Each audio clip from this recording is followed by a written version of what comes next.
Hola,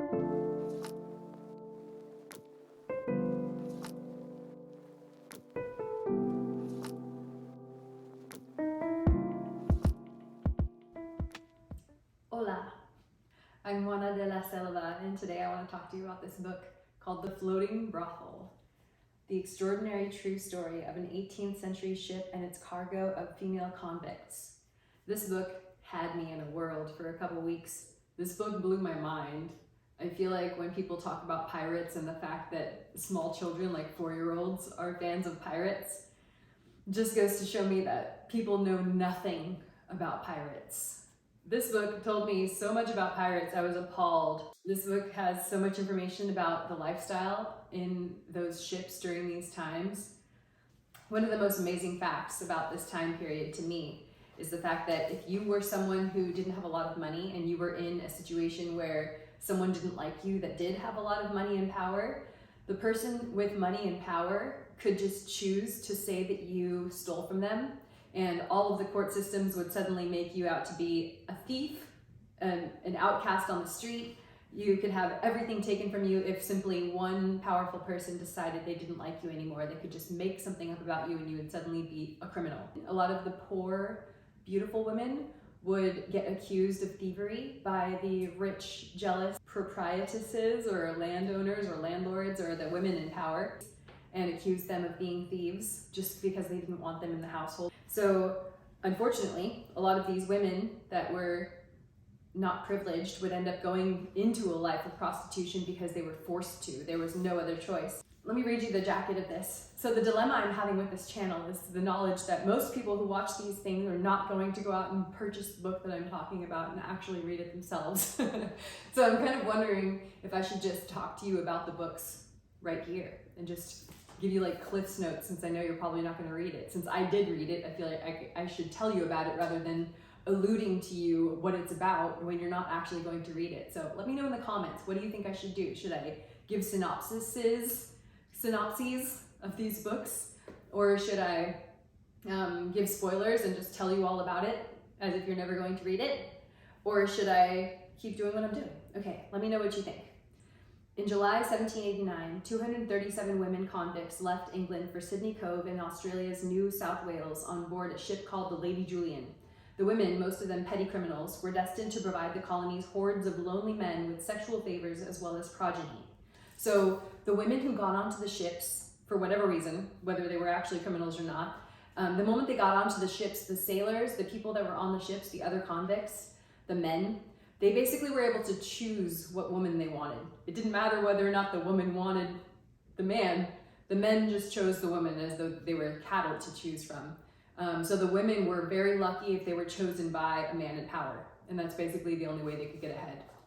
The women were all grouped together in one area, and it was the description of what the life was like for all of the women in the area where they were all like bleeding together is horrifying.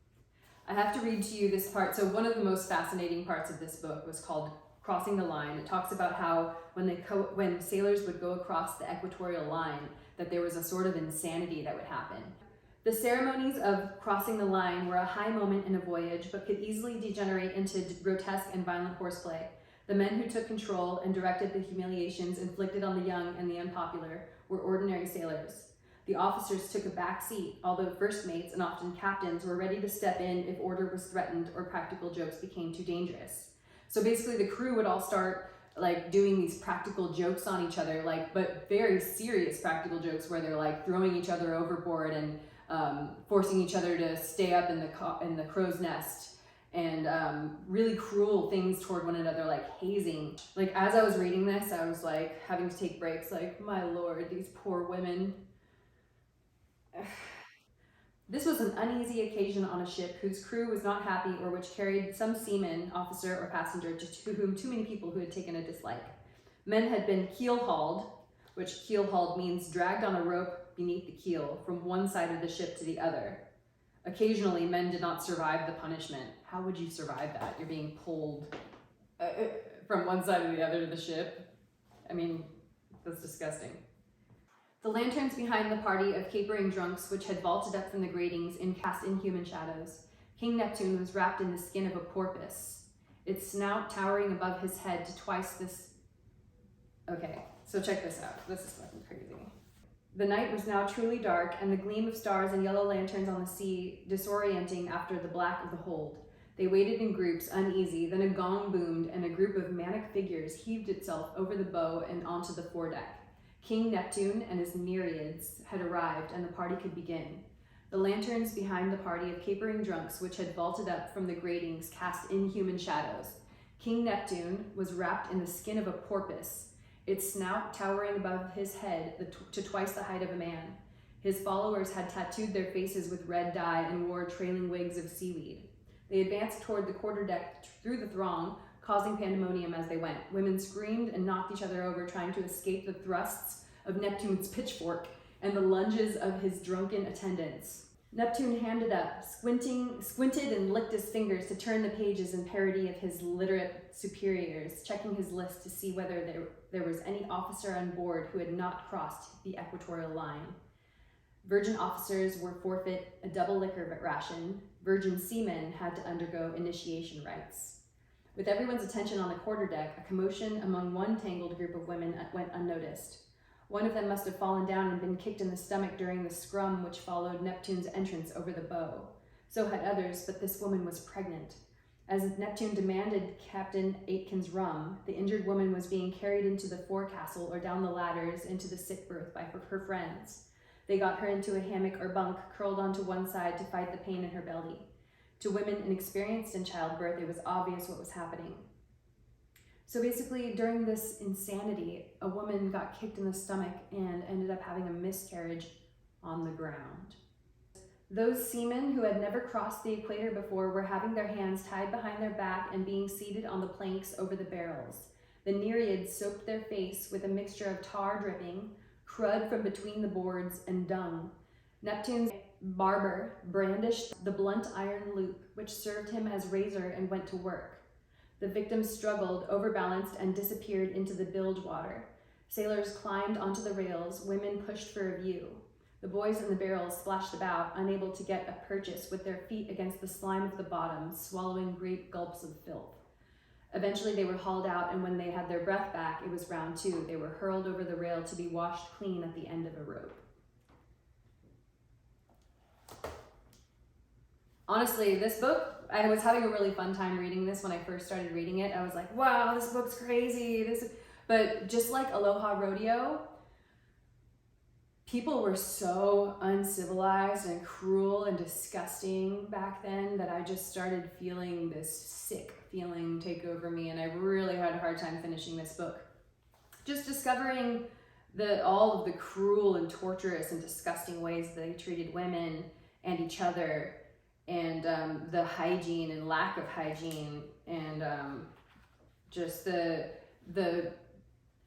suffering they had to go through with the illnesses and the insufficient medical procedures and techniques of the time, and the completely unfair and injustice of the time toward women, toward anyone who was meek or not in power. The powerful ruled over the weak. The powerful and strong ruled over the calm and gentle, and it's really hard to witness. So this book was really hard to get through, but very powerful. If you're someone who says that you like pirates, you should read this book and let me know what you think about pirates after you read this book. Yeah, it's not something that should be glamorized whatsoever. It's the most disgusting and gritty existence I could imagine. Let me read you the back. At 17, Sarah's life lay around her in ruins. From being a lively lass with good prospects, she had become a convicted felon, sleeping in rancid straw in a country gall. I don't know what word that is. G-A-O-L. I'll have to look that up. I like looking up every word that I don't understand, because if you go past a word you don't understand, you quickly start to not understand what's going on in the book, and then you become disinterested, and then you're like, I stopped reading that, I don't know why. And it's because you probably went past something and your brain started being like, I don't know what this is about, and you start wandering off. So I gotta find out what country gal is, G-A-O-L. Destined for exile. Appalled by the tragedy which had befallen her, entranced by her prettiness, determined to alleviate her distress, the ship's steward fell hopelessly in love.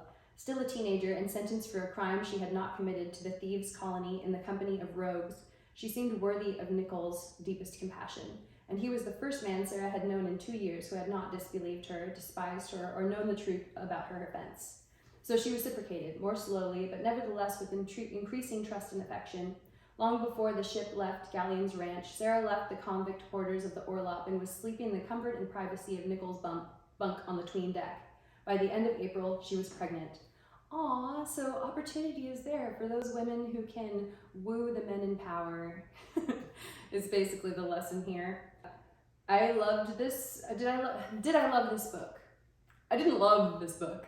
I feel like this book is an important one if you want to learn about this time period. I do think this book is important, and it gave me a lot of information I hadn't gotten in other books about this time period. I feel like the Lady Julian was a criminal, ruckus-filled ship, definitely worthy of at least this book to talk about it. I can't believe this ship, the Lady Julian, hasn't been depicted in a story or a movie of some kind. It would definitely be an eventful movie if it were to be made into one. Let me know what you think. Are you interested in this book? Have you heard of this book? A lot of books like this I'll pick up and I'll ask people about them, and like no one has read them. It's like this book has gotten no recognition. I've heard no one talk about this, but I found it to be great. The only thing a few things I didn't like about this book, like they mentioned in the back, it's mostly about this woman, Sarah, but then toward the middle, it starts introducing so many more people, and then they start going over like the different lives of all these different people, and I was like, I don't know what's going on anymore. I just liked the really bombastic stories of the lifestyle of people on the ship more than anything. Thank you for taking the time to check out my video today. I hope that you enjoy what I'm putting out. Please comment, like, subscribe, share with your friends. And I have a bunch of merch on Amazon of art that I've made, and I'm putting the links in the description. So if you'd like to support the channel, you could purchase a t-shirt. I'm going to be putting out a lot more art and designs because mostly I'm an artist other than being a book nerd, passionate enthusiast. Have a wonderful day. Thank you for being here.